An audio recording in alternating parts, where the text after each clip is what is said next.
Hello दोस्तों, आज हम सीखेंगे कि घर का, रूम का या अपार्टमेंट आदि का बिजली का कनेक्शन किस तरह से करेंगे। इस वीडियो से हम सीखेंगे कि किस तरह एमसीबी से कनेक्शन करके रूम में लाते हैं और रूम के अंदर जो स्विच बोर्ड लगा होता है उसमें से पंखा, लाइट, टीवी आदि के लिए किस तरह से मेन लाइन और इन्वर्टर के लिए कनेक्शन करेंगे। और यह भी देखेंगे कि जनरेटर सप्लाई का कनेक्शन चेंज ओवर में हम किस तरह से करते हैं। सबसे पहले जो अपने घर में एनर्जी मीटर लगा होता है बिजली विभाग के तरफ से, उसमें से जो लाइव वायर या गर्म तार जो होता है उसको एक फ्यूज सर्किट से जोड़कर उसके दूसरे टर्मिनल से निकाल देते हैं। इसको एक चेंज ओवर से कनेक्ट करते हैं। और जो न्यूट्रल वायर होता है जिसे ठंडा तार भी कहते हैं, उसको डायरेक्ट बिना फ्यूज के ही निकालकर इसे भी चेंज ओवर के साथ कनेक्ट कर लेते हैं। हम चेंज ओवर में कनेक्शन इसलिए कर रहे हैं क्योंकि हम जनरेटर का सप्लाई भी जोड़ना है। अगर जनरेटर प्रयोग नहीं करना है तो चेंज ओवर का कोई जरूरत नहीं, लेकिन हम यह सलाह देते हैं कि चेंज ओवर जरूर लगाएं, क्योंकि जब कभी किसी पार्टी फंक्शन में अगर जनरेटर का प्रयोग करना पड़ेगा तो उस टाइम यह जरूर काम आएगा। एक डबल पोल वाले एमसीबी के इनपुट में दोनों तार को जोड़ देंगे और इस एमसीबी के आउटपुट से दोनों तार को निकालते हुए एक आरसीसीबी के इनपुट में जोड़ देंगे।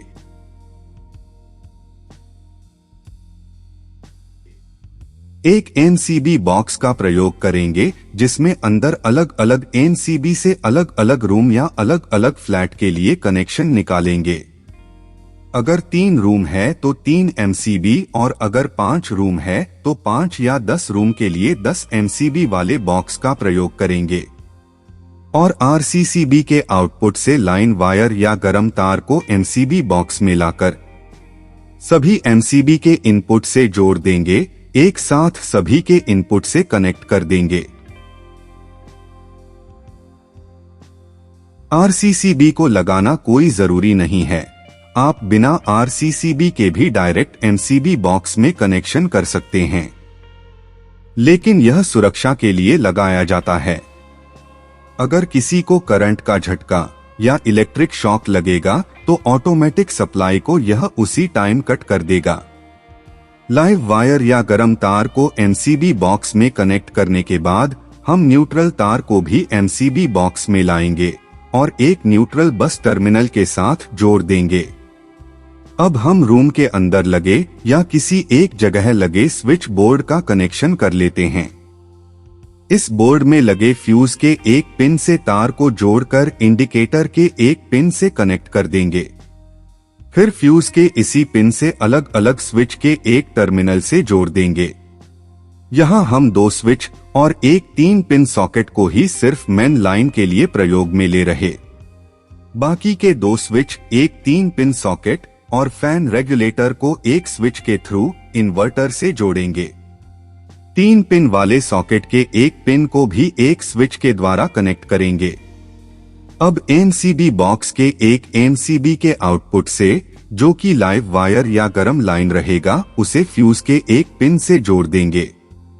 फिर एक न्यूट्रल या ठंडे लाइन को एमसीबी बॉक्स में लगे न्यूट्रल बस टर्मिनल से जोड़कर बोर्ड में लगे इंडिकेटर के एक पिन और बोर्ड में लगे सभी 3 पिन सॉकेट के इस पिन के साथ जोड़ देंगे। साथ में जितने भी लोड होंगे सब जगह लोड के एक एक टर्मिनल पर न्यूट्रल वायर को जोड़ देंगे। यहाँ पर यह ध्यान देने वाली बात है कि 3 पिन या 5 पिन सॉकेट के लाइव और न्यूट्रल कनेक्शन यानी गर्म और ठंडे तार को उल्टा नहीं जोड़ना चाहिए। इन्वर्टर और मेन लाइन दोनों का न्यूट्रल सेम ही रहता है। इन्वर्टर के लिए भी यही न्यूट्रल कनेक्शन रहेगा जो कॉमन के रूप में प्रयोग होगा। अब इन दोनों स्विचों से मेन लाइन से जलने वाले बल्ब को जोड़ देंगे।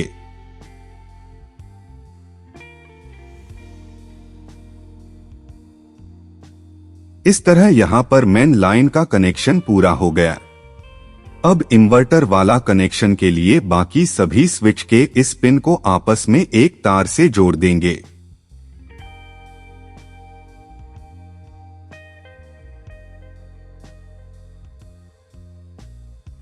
फिर इस 3 पिन सॉकेट को इस स्विच के थ्रू और इस 3 पिन सॉकेट को इस स्विच से जोड़ देंगे।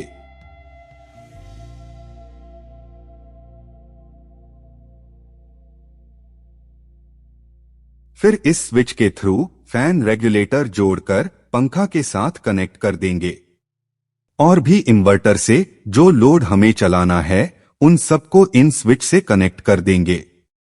ये पूरा कनेक्शन एक रूम के लिए हुआ।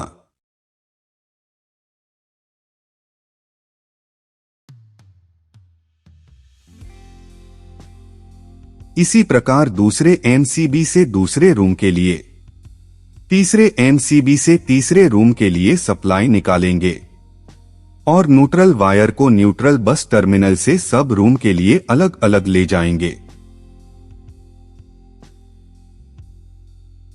अब देखते हैं कि इन्वर्टर को कनेक्ट कैसे करना है। एक बोर्ड लेंगे जिसमें 3 पिन सॉकेट और एक मिनी एमसीबी फिट करेंगे। आप चाहे तो बिना एमसीबी के डायरेक्ट 3 पिन सॉकेट में इन्वर्टर का आउटपुट जोड़ सकते हैं। अब इसके इस स्विच को आरसीसीबी के आउटपुट वाले साइड से मेन पावर लाइन से कनेक्ट करके इस 3 पिन सॉकेट से कनेक्ट कर देंगे।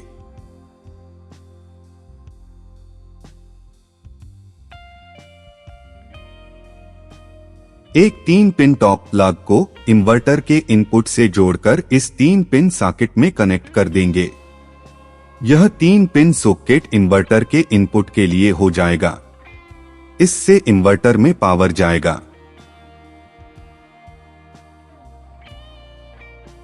इन्वर्टर के आउटपुट से सिर्फ लाइव वायर या गर्म तार का कनेक्शन इस मिनी एमसीबी के साथ कर देंगे।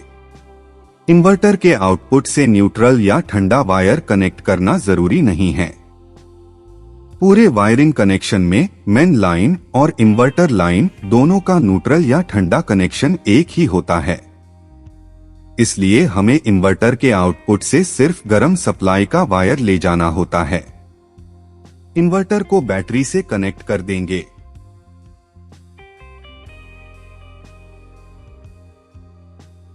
अब चेंज ओवर में जनरेटर का कनेक्शन कर देंगे। चेंज ओवर में कनेक्शन काफी सावधानी से करें, गलत कनेक्शन नहीं होना चाहिए।